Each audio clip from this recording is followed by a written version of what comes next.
welcome to our deep dive. You ready to explore the Yamakawa program with us? Absolutely, I am. We're going to be looking at some sources in Portuguese and Spanish and Japanese. Yeah, giving it that international. A real global feel for this one. And we are talking about soil health and boosting plant growth using a technique straight from Japan. So are you ready to dig in? I am. I think what's so fascinating about this Yamakawa program is that it uses such a simple approach. Yeah. Okay. Forget the fancy chemicals and all the complicated equipment. Right. This technique is all about harnessing the power of nature, and I think it's going to kind of blow your mind. I am already intrigued. So what's the core idea? Like, what's so unique about this program? Imagine revitalizing your soil with this special ingredient, and it's a nutrient-rich broth made from a specific layer of soil that's found between 20 and 30 centimeters below the surface. Okay. And this broth is believed to be able to attract all the beneficial microorganisms that are just so essential for healthy plant growth. Wait a minute. Did you say a broth made from soil? Like, are we cooking dirt here? You got it. It's like a special concoction. You make it by boiling this hardened layer of soil in a stainless steel pot. Okay. And super important, you can't use aluminum or iron. Really? They can interfere with the whole process. Wow. And so you boil it for 30 minutes, let it rest overnight. And that is one of the key ingredients in the Yamakawa program. So it's like dirt soup. It's like a dirt soup.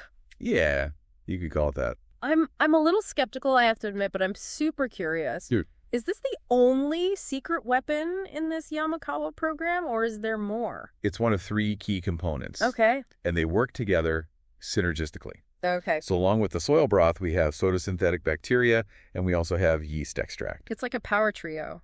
It is the power trio. Right. Each one has its own unique role to play. I like it. Okay, so let's break down this power trio then. Oh, so sure. what do each of these ingredients actually do? So the soil broth is kind of like the foundation. Okay. It provides a really welcoming environment. Yeah. And a source of nourishment for all those beneficial soil microorganisms. Oh. And then you've got the photosynthetic bacteria, and when those die, they become food for these things called actinomycetes, which are like really helpful bacteria that are essential for breaking down organic matter and keeping the soil healthy. So it's like this chain reaction of just like beneficial activity happening in the soil. Exactly. Ooh. And then finally, we have the yeast extract. Yeah. And that is just packed with amino acids and minerals, Okay. like a multivitamin for the soil. I like it. It gives all the essential nutrients to both the crops and all the microorganisms. I'm starting to see how these 3 ingredients work together to create this thriving ecosystem in the soil. Yeah. But how do you apply it? Like, it sounds a little unconventional. It might sound unconventional, but the application process is really straightforward. Okay. You dilute the mixture. Yeah. So the soil broth, the photosynthetic bacteria, the yeast extract at a ratio of 1 to 3,000. So 1 part of the mixture to 3,000 parts water, and then you apply it at a rate of 1,000 liters per hectare. Okay. And ideally, you do this a day before rainfall. Oh, so you're working with the rhythms of nature. Yeah, exactly. I love that. But why go through all this trouble? What are the real benefits of using this Yamakawa program? I think the benefits are really noticeable, and they address a lot of the main challenges that gardeners and farmers face. Okay.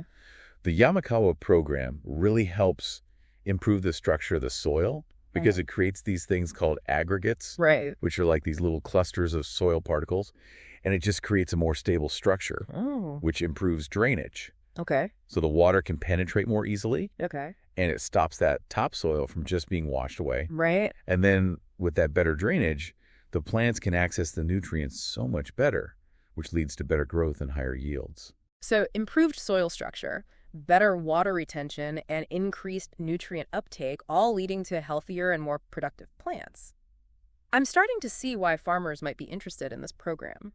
Yeah, and it's not just about the physical benefits. Right. It's also about creating this harmonious environment for those soil microorganisms. Oh, cool. It creates this amazing, thriving ecosystem. Yeah. It's all about working with nature, not against it. Exactly. Right.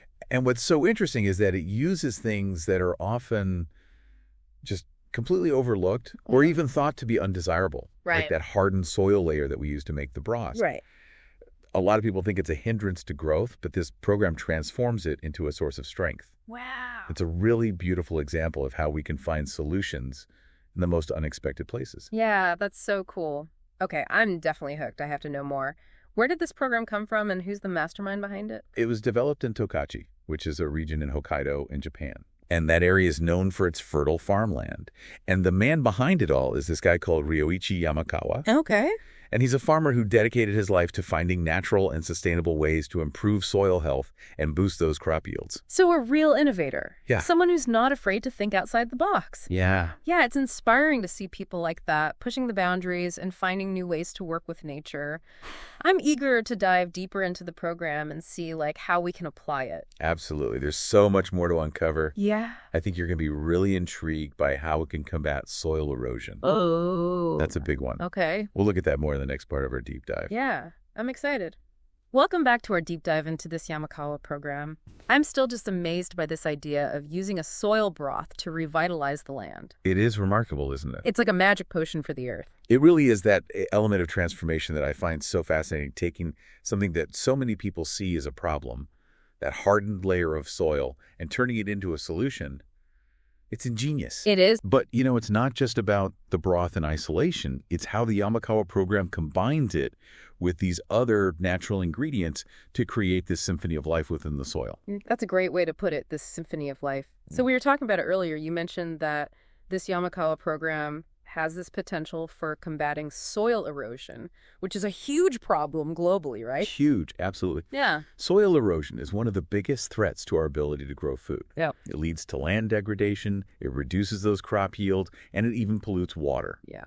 But the Yamakawa program offers a potential solution to this problem because it improves the soil structure and therefore its resilience. Right. So you mentioned aggregates before. How do those play into this whole erosion issue? Think of aggregates as like these tiny little building blocks that create a more stable structure within the soil. Okay. And this allows for better water infiltration. Okay. So instead of the water running off and carrying away the topsoil, Right. it can soak in and be retained. Right. It's like creating a sponge that holds on to all that precious moisture and nutrients. So the soil becomes like a healthy ecosystem instead of just dirt? Exactly. And you're saying this can help with global erosion? It's this holistic approach that tackles multiple challenges at once. Yeah. Remember that image we showed you before with that cracked, dry soil versus the soil that was treated with the Yamakawa program? Yes. The treated soil is healthier, it's more absorbent, and less likely to erode. Makes total sense. And I'm actually speaking from experience here. I have always struggled with clay soil in my garden. It's like trying to garden in concrete. This program sounds like it could be a game changer. I think you'd be amazed by the difference it could make. Remember that case study with that clay field that was so compacted it was like concrete? Yes. Well, after they used the Yamakawa program, they could easily push a 60-centimeter stake into the ground. Wow. Imagine what that would do for your garden. Okay, I'm sold. I'm really intrigued. Are there any downsides or challenges to this program? It sounds almost too good to be true. Well, it's important to remember that the Yamakawa program is still relatively new. Yeah. And so more research is needed to fully understand its long-term impacts and how effective it is in different climates and soil types. Right, because what works in Hokkaido might not work somewhere else. Exactly. Right. Soil composition, climate, the types of crops being grown, all these factors can influence how effective the program is. Right. And while the program really emphasizes those natural ingredients, we also need to consider the environmental impact of sourcing those ingredients. Of course. Especially the yeast extract. Yeah. Sustainability is key, even when we're talking about natural approaches. Right. We always need to think about the bigger picture. Yeah. Okay, so we've been focusing on the science and the practical aspects, but I'm curious about the cultural context. Right. Where does this philosophy of working with nature come from? That's a really great question, and it takes us to the heart of Japanese agricultural traditions. Okay. For centuries, Japanese farmers have really understood the importance of living in harmony with nature. They've developed all these techniques that prioritize soil health and biodiversity and natural methods of fertilization and pest control. Okay. And the Yamakawa program is like a modern expression of these really ancient principles. Oh, wow. So it's a blend of traditional wisdom and modern innovation. Exactly. It reminds us that sometimes the answers we need are already there, embedded in these traditional knowledge and practices. That's so cool. And it highlights how important it is to consider those diverse perspectives when we're looking for solutions to global challenges. Yeah, we can learn so much from other cultures that have a longer history of sustainable living. Absolutely. But how has this program been received by, like, the wider agricultural communities? It's catching on. It's definitely creating a buzz in Japan and internationally. Okay. Farmers are intrigued by the results, and researchers are really eager to study its potential. Mm-hmm. We're seeing a growing interest in these natural farming practices as people become more aware of the problems with conventional agriculture. Yeah, it sounds like a real turning point. It is.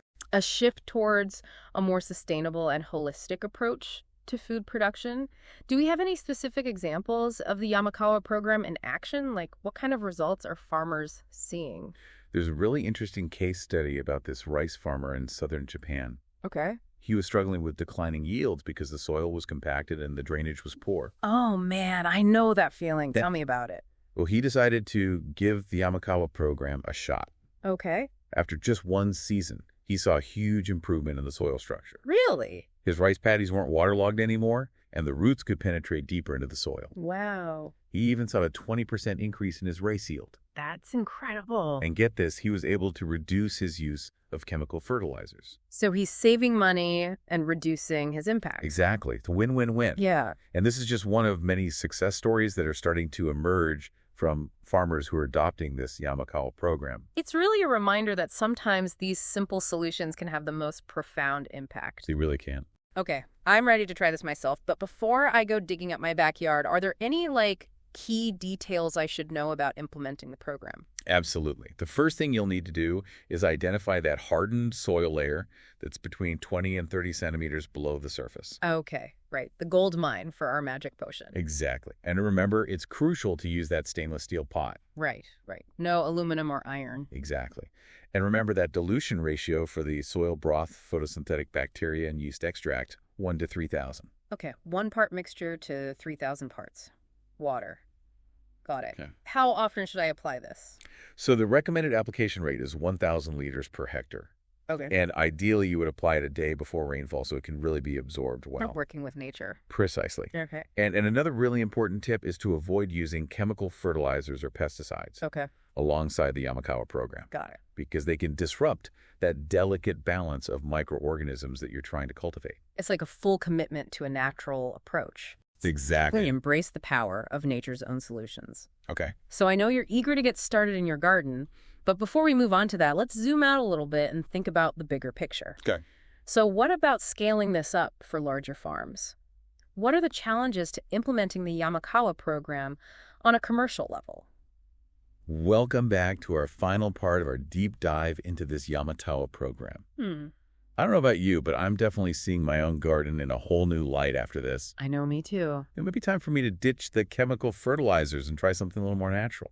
Yeah, I think you're onto something. The Yamakawa program is a great example of this larger movement toward regenerative agriculture. Right. Which is all about healing and revitalizing those ecosystems instead of just taking from them. Yeah, so it's more than just a gardening technique. It's like a whole new way of thinking about our relationship with the earth. Exactly. Regenerative agriculture recognizes that healthy soil is the foundation for a healthy planet.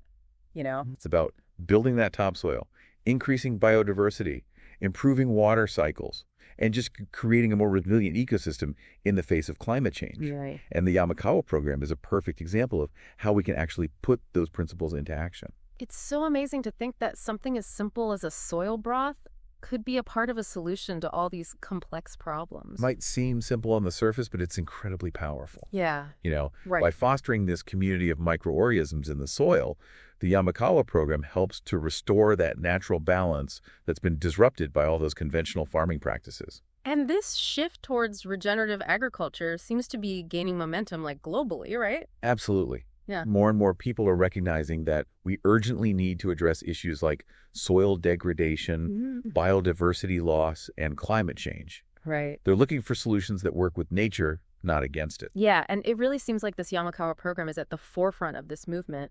It's so inspiring to see that kind of innovation coming from a place of deep respect for the earth. I agree. And even though the program started in Japan, the principles can be adapted and applied all over the world. Right. It reminds us that solutions can come from the most unexpected places, Yeah, and that traditional knowledge can hold valuable insights into these modern challenges. absolutely. I'm thinking about how this approach could empower people to take control of their own food production. Yeah? Imagine if more people grew their own food, understood the importance of healthy soil, and then could contribute to like the regeneration of our ecosystems. That's a really powerful vision. The Yamakawa program is relatively low-tech and accessible, which makes it a great potential tool for fostering things like food sovereignty and community resilience. So while it might not be like the cure-all for every agricultural challenge, it's offering us like a new way forward, a way to restore that connection with nature and just create a more sustainable future. Couldn't have said it better myself. Yeah. You know, it all starts with a shift in mindset, that recognition that we're not separate from nature, but we are a part of it. And when we work in harmony with nature, we can unlock all this incredible potential to heal, regenerate, and thrive. Well, after this deep dive, I think we're both ready to trade in our gardening gloves for some soup pots. Who knew cooked dirt could be so revolutionary? It really is remarkable. It's a real testament to the ingenuity of nature and the power of observation, innovation, and, the deep respect for the interconnectedness of everything. Yeah, it shows that sometimes the most effective solutions are right there under our feet. To our listener out there, we encourage you to keep exploring, keep questioning, keep digging deeper into this world of regenerative agriculture. You might discover your own innovative solutions for a healthier planet. That's right. Until next time, happy gardening. And happy deep diving.